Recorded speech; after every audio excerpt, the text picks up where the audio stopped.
Hello everyone and happy afternoon on this Thursday, April 7th. Hi Wallace, thanks for joining our daily news headlines. It's good to see you here. I'm going to wait just a few minutes at the top of the hour just to have everyone who wants to join. Hello Vicky. Hi, thanks for joining. Hi, hello.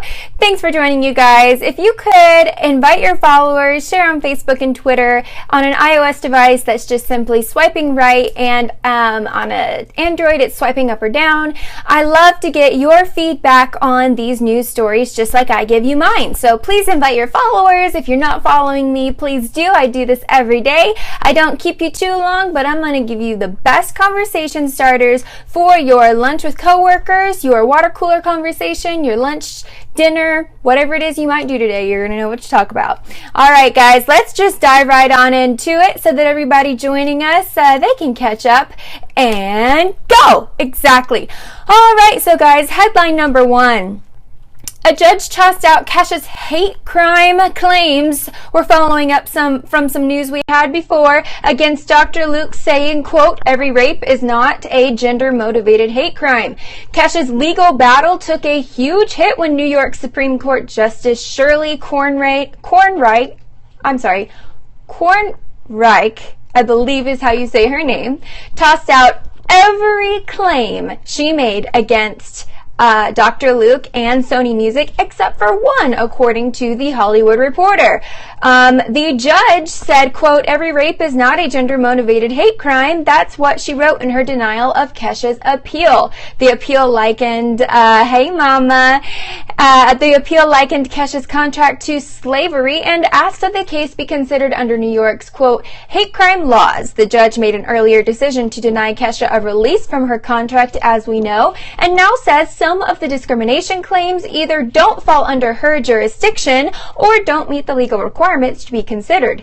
Sounds like a great way for her to get out of having to try the case to me. The judge says that the facts Kesha and her team presented don't convincingly make the case that Dr. Luke had any bad intent towards women. The judge also ruled that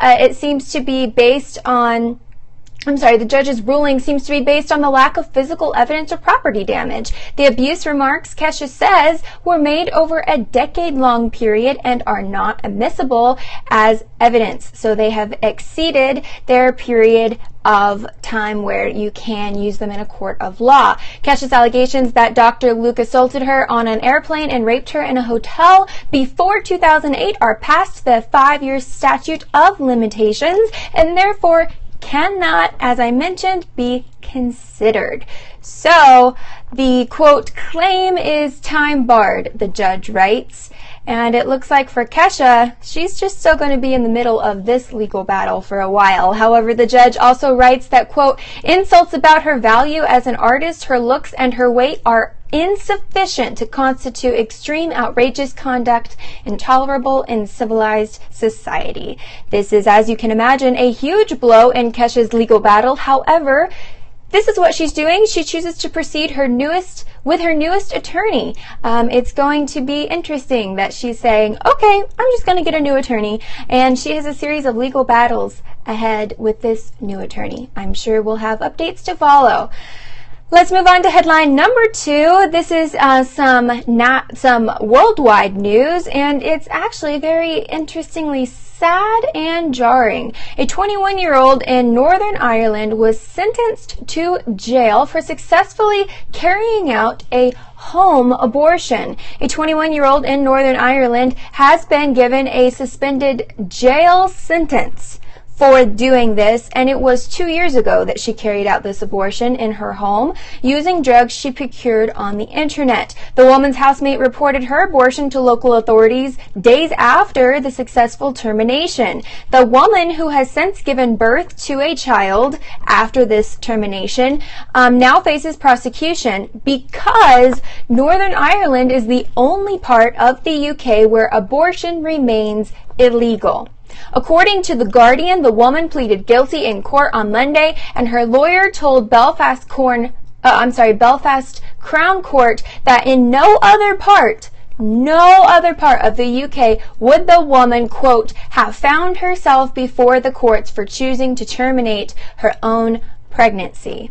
A representative from the British Pregnancy Advisory Service called for immediate change, saying, quote, we call on all politicians to repeal these antiquated, she says, quote, antiquated Victorian laws and create an abortion framework fit for women in 2016, saying, quote, we deserve nothing less. So very interesting to see that there is one part where this woman had to procure online medications to carry out this abortion in home. Testimony from the woman says she felt that she had no other option, and that she even tried to travel to where it was not illegal, but did not have the funds or ability to get there. So she felt isolated, alone, and had to do it. I don't know why the housemates decided to rat her out, but they did. So, moving on to headline number 3, we are back looking at some medical issues here, guys. So, diabetes. We hear this word all the time. Diabetes in adults has, get this, quadrupled from 108 million in 1980. So, 1980, that was only, what, 38 years ago? To 422 million in 2014. So guys, that's only a 34-year difference, and that's a quadrupled number. All right, so in the age of potential Zika scares looming over the horizon and all kinds of other diseases we're afraid of, it's easy to forget that global health crisis comes in many, many forms. And according to one new study, one disease in particular has skyrocketed among adults worldwide. This is not just national news in America, which we like to focus on the fact that we like fast food, we overeat, all these over-exaggerations about Americans, but this is worldwide, you guys. In the last few decades, it's been diabetes that has skyrocketed, and it could be because we have taken our eyes off of this issue. The research published online this week in the Lancet used data collection that was obtained between 1980 and 2014 in 751 previous studies. That's studies. That's not individuals, okay? That's 751 studies that were conducted beginning to end, and all the data included, which those studies also appear today in the World Health Organization, WHO's first report on diabetes. That data included information about diabetes diagnosis and the use of insulin and trends in glucose levels for almost 4.5 million adult participants from 146 countries. So basically, it was a very, very inclusive study, is what that's telling you. Using this information, the researchers were able to see the changes in the prevalence of diabetes over the past few decades, and their results were staggering. Since 1980, the number of diabetes cases globally in adults has quadrupled, as we mentioned, from 108 million to 422 million in 2014. Again, I reiterate, this is worldwide, not just national here in America. According to the CDC, in the U.S., we were on a similar trajectory. There were 5.5 million adults diagnosed with diabetes in the States in 1980 and 22 million in 2014. According to the study, low and middle income countries have seen the most rapid increase in cases. Now, guys, if you think about this, that makes sense, because foods that are higher in sugars and things that are going to be your causes, oftentimes, of diabetes are cheaper. I mean, let's just think about this realistically. So if they were saying the countries that are fitting in those brackets of low to middle income, if those rates are going up higher, that makes sense, because they're getting themselves accessible to foods that are just not as good for them. So that makes sense. So the wrap up of this story is, alongside the release of this data, the WHO dedicated today's World Health Day to curbing the, quote, enormous scale of the diabetes problem, and also our potential to reverse it. And, just as importantly, the WHO emphasizes that countries do as much as possible to help those who already have the disease manage their condition. And that is true. We do. We do try as much as we can, I think, in America, and it sounds like in other countries the World Health Organization is doing everything they can.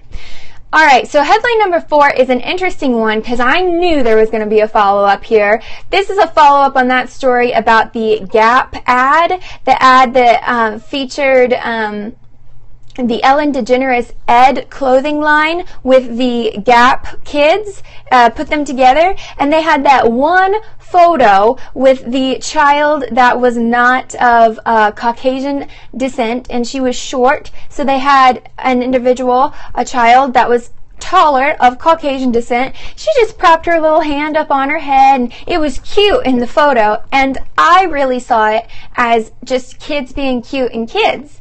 However, people really got all up in arms. Yes, another testimony of someone saying kids just being kids, just playing, just being cute, and they were. They were cute. It did not look racist to me personally. However, there were a lot of people who would disagree with me, and it went all crazy in the media. And I knew there was going to be a follow-up, and here it is. Gap pulled that controversial ad for Ellen DeGeneres' collaboration, which critics called passively racist. So here's the update. They're pulling this ad for the collaboration with the retailer Gap. The ad, which stars the 4 girls that I just described, it's from a youth circus group, and it's been called passively racist by scores of Twitter users specifically since the image debuted just over this past weekend. The retailer announced on Monday that the image, one of the numerous shots featured in the campaign, would be replaced in response to the deluge of critical feedback. This really makes me sad because to me, I think we're honing in on the wrong racial issues. If you remember yesterday, we were talking about how medical students do not understand the difference between people of black skin color and white skin color and their medical sameness. They think they're so different. Let's focus on that and not on these ads. You know, I like that we're paying attention to it. I just think it's ill-placed. So I believe it's La Petite Cirque. If it's a circus, it's probably Cirque. So La Petite Cirque's founder released a statement on Facebook today regarding the situation, saying, quote, "The child in the ad is not an armrest." That's what they were calling her. She's the other girl's little sister, and they're very close family. The child is a very young junior member with La Petite Cirque, a humanitarian cirque company, and therefore a wee shyer than the more seasoned, older, outgoing girls. Our company is deeply saddened by some people misconstruing this as racist. She also voiced her support of Gap Kids and Ellen DeGeneres in the post. So when you hear that, it kind of, if you were to see it as racist, I think it almost makes you feel embarrassed to see it that way, because when you see the picture, you see it. You see this little girl who kind of wants to be like all her big sister friends, and she's trying to come out into the spotlight, but she's still a little scared and embarrassed. And that's exactly what it looks like. It does not, to me, look racist. But I can only speak for myself, I suppose.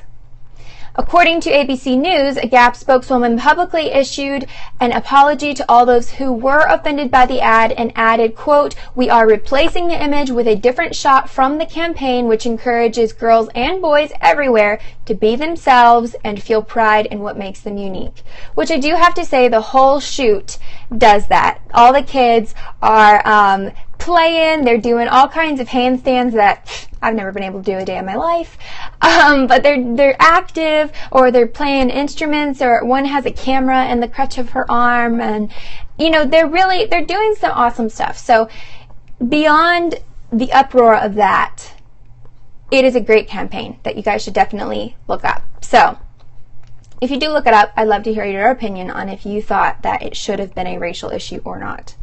All right, let's move on to headline number 5. It's a little bit of tech talk. You guys know I love that. Today we actually have 2 tech headlines, so I'm excited. Number 5, it's about WhatsApp. If you don't know what WhatsApp is a way to communicate with people kind of like text messages. Now, oftentimes, though, it's used for international texting. WhatsApp just announced that all communications through its app will now be encrypted. So in an age where they're kind of pushing companies to be less and less encrypted because of precedent cases such as San Bernardino, etc., WhatsApp is saying, we're going more and more encrypted, which is probably smart of them before anything becomes legally binding where they have to reduce encryption. And by then, they'll be so encrypted that when they reduce it, it'll still be much higher than it even is now. So, why should you care about this? Well, I'm going to tell you. Over the past few months, phone security has been in the spotlight because of, like I said, Apple's standoff against the FBI, while Apple contested that unlocking a phone used by one of the San Bernardino shooters would set a dangerous precedent. I agreed with Apple. Personally, that was my opinion. The government claimed that the tech giant was preventing access to essential information, though. Although that battle ended last week when the FBI found a way to unlock the phone on its own, it sparked a whole new conversation around security that is not likely to end anytime soon. You guys saw that coming. Here's the latest proof. The popular messaging app service called WhatsApp just announced that all communication through its app will now be encrypted, and increasingly so. So, like I said, what does that mean to you? Anything that you or anyone else sends through WhatsApp will be encoded, and only the intended recipient can read it. Software engineers at WhatsApp are effectively preventing any future legal battles of their own against the FBI. They're being very proactive here because not even they will be able to decode messages sent through the app. So, if I send something to John Nugget here, thank you for joining. If I send something to him through WhatsApp company can't even decode that. It's kind of like Bitcoins, how they have, how they have all kinds of new, they have their keys, and there's 2 keys, and they make it so that you cannot decrypt that easily at all, even if you are somebody who owns, they make it extremely difficult on purpose. So the news is major because WhatsApp is widely accessed on the international basis for calls, text, and phone and video sharing. While WhatsApp isn't incredibly popular so much in the US, we use iMessage, SMS, messages, and Facebook Messenger. That's more popular here, but it is the most popular messaging platform across the rest of the world, and to avoid international texting fees. So, the app works over your internet connection, and it's free to send messages. That's why it's great when you're traveling abroad. So, some might claim this means that terrorists around the world now have a way to send messages that governments can't track, but some cyber criminals already have other methods of sending encoded and encrypted messages anyway. So, WhatsApp's decision is unlikely to enable terrorism in a way that they haven't already figured out already. Instead, it's providing personal security for billions. So that's definitely a topic of conversation, something you might want to bring up at lunch, I definitely think it would spark different opinions, different viewpoints, and maybe you want to check out WhatsApp because it's definitely not being monitored the same way that your iMessage and SMS messages are. I'm more worried about my security and privacy. In that case, like I said, maybe you want to check out using WhatsApp to communicate with your friends and family here in the U.S. instead of using iMessage or SMS messaging because it is not as monitored by the government. So, just, food for thought. I'm not advocating for or against. I can see pluses and minuses on both sides. So, for me, I'm going to stick to using my iMessages and SMS messages, and for overseas friends I use WhatsApp. So I'm just going to continue doing that personally. Alright guys, we're going to move on to headline number 6, and if you are a caffeine addict or a Starbucks star, if you've got that gold card, you're going to want to hear this next headline. Starbucks plans to build a 20,000 20,000 square foot location in New York City in 2018. You heard me right, 20,000 square feet. If you're obsessed with every new beverage that comes to Starbucks, get ready for this. The coffee chain is planning to open its biggest location to date, of course, in New York City. This new store, which is slated to open in 2018, will be Starbucks' second version of the roastery, the only other location of this kind, which is basically a haven for all things coffee, is in Seattle, which is the home of Starbucks. It's where it was birthed, so that makes sense. Refinery 29 had the chance to go to the original roastery on a trip to the Starbucks headquarters. I'm jealous. And if you're listening to Starbucks, you can take me up there anytime. I will do a great report for you, I promise. Bring all my followers. We'll have a grand time. When they went up to the headquarters, Refinery 29 described it as kind of a Java-themed Disneyland. And the company roasts its own coffee there, hence the name Roastery. And the beans are shuttled around the world in huge Willy Wonka-like tubes. I mean, my brain is going crazy with the idea of what this must be like. The roastery is also home to a bunch of diverse brewing methods that you won't see elsewhere, and perhaps the most exciting of all is its unique drink menu.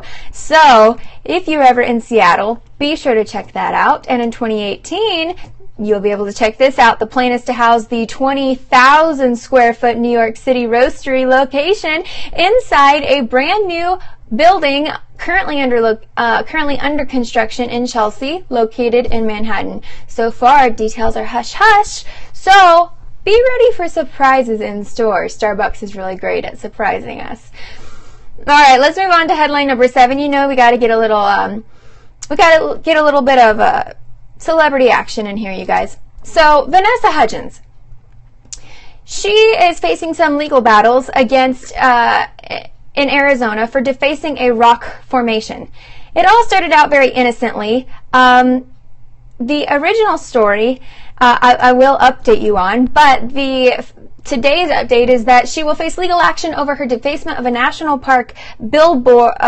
This is a report from Billboard. She will either pay a fine and restitution or make a court appearance after carving just a heart into a rock in a national park, in Sedona National Park. So it says that she was, quote, cooperative in providing the specific location of the carved rock, and that's what forest officials told Billboard on Tuesday. Defacing the national features of a U.S. Forest Service protected area can be punished by up to 6 months in jail and a maximum fine of $5,000. I did not know that. So thank you so much for inviting followers. Thank you so much. If the rest of you here want to do that, please do. I did not know that. So that's great information for you guys to know if you ever find yourself in a park and you feel like, drawing a heart on a rock. Just don't. Just don't do it. The original story was from February 16th. It was posted at 6 p.m. on Refinery 29, and it was that she spent a romantic weekend with her boyfriend in Sedona, Arizona. Austin Butler was her boyfriend, and it was for Valentine's Day, and they decided that, just Valentine's Day, they posted a picture of themselves with what they thought was a cute, harmless symbol of their love together, and it was just their etched names inside on a red rock, and it said, "Happy Valentine's Day, Boo Boo Bears," is what the caption was for the picture. The only problem is that it's illegal to deface natural formations on federal land. So, keep that in mind. If you're on federal land and you have the need to deface a natural formation, don't do it. All right, guys, we are on to our very last headline of the day, and it's going to take us out of today's lunch bite. So I wanted to give you an update. If you missed my updates yesterday about the new Facebook Live features, they were coming to your phone yesterday, Wednesday, April 6th. And a lot of people have been reporting to me that they have yet to get that update. Apparently the rollout is a little slower than they were expecting, but do not despair, okay? Reboot your phone and just keep waiting. It will come to you. Remember how many people there are that it has to get to. I am a little disappointed in the slow rollout and that they did not warn us about that. But like I said, just be patient. There are some exciting things. If you missed that update, you can check it out. You've had it for 2 months. You must have been a beta user for it because it just rolled out to the public yesterday. Facebook Live's extra features including filters, maps, really great ways to be able to find content, the ability to do it use Facebook Live within groups and, groups and your events. That is awesome within events for any consultants who want to demo products. And the fact that when you pull up your Facebook page, in the middle at the bottom, you know how there's the button for your messages? They're replacing that, guys, and they're going to put a Facebook Live button there, which is going to look like that little silhouette of a head with 2 circles around the top of it.